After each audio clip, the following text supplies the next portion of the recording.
Hello, and welcome to 5-Minute Math.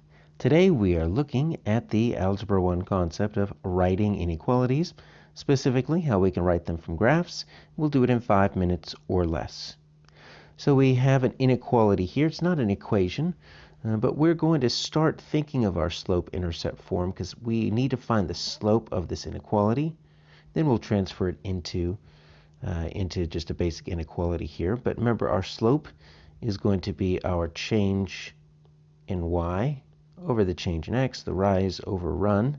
So what is the slope of this inequality? Well, I'm looking for some points, and if I can find intercepts, that's going to be very helpful. Right, so that's 2, 0. And then look at that, I've got my y-intercept.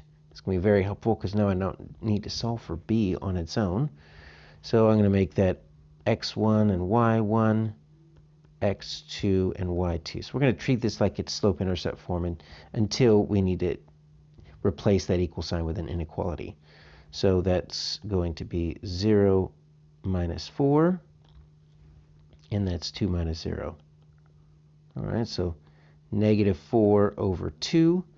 So that's just going to be a negative 2 slope. All right, so it goes down 2 over 1 every time, down 2 over 1. All right, that makes sense. And so if I wanted to write this in slope-intercept form, I could do that. 2x, and I've already got my y-intercept right there, right? So that's plus 4. But now I need to realize this is not just a linear equation. It's an inequality. So how do we write inequalities? Well, when you have a dotted line, which we do, that means you're not going to include that actual line. So it's going to be less than or it's going to be greater than. When it's a solid line, that's when you can include all the data on that line. So it's less than or equal to or greater than or equal to. So we're going to say y, and it is a solid, it's not a solid, so we're going to be less than. And I know it's less than because all of this shaded part is to the left. So that's going to be less than. If it was shaded over here on the right, it would be greater than, okay?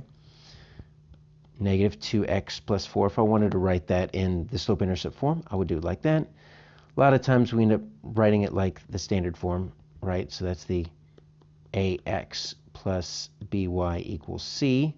Of course, we're not dealing with the equal sign there, but let's just add 2x to both sides. So we're going to get 2x plus y is less than 4. So that's how you can write this inequality in standard form. Let's look at another example. So you see in this inequality, first off, it's got a solid line. Okay, so that lets me know it's going to be less than or equal to or greater than or equal to. And we see that all of our information, the shaded portion is off to the right.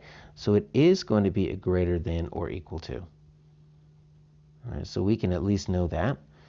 So let's start with finding our slope, right? So y equals, or we can say y is greater than or equal to now, mx plus b. And what is our slope? Let's find some points here. All right, so I've got that point right there, 0, 2, which is nice. That's going to be good intercept there. So I can say y greater than or equal to mx plus 2. Need to find another point. Looks like I'm getting one right there. So that's going to be 1, negative 3. All right, so I've got my 2 points there. So if I want to, right, I could do my slope, my change in y over change in x. But if we've got 2 good points, right, let's just look. Change in y, what happens? It goes down 1, 2, 3, 4, 5. So it's negative 5. And it goes to the right, positive 1. Okay, so negative 5. So my slope is negative 5. So I could write it in slope-intercept form like this. Negative 5x plus 2. If I wanted to write it in standard form, right, I'm just going to add the 5x to both sides.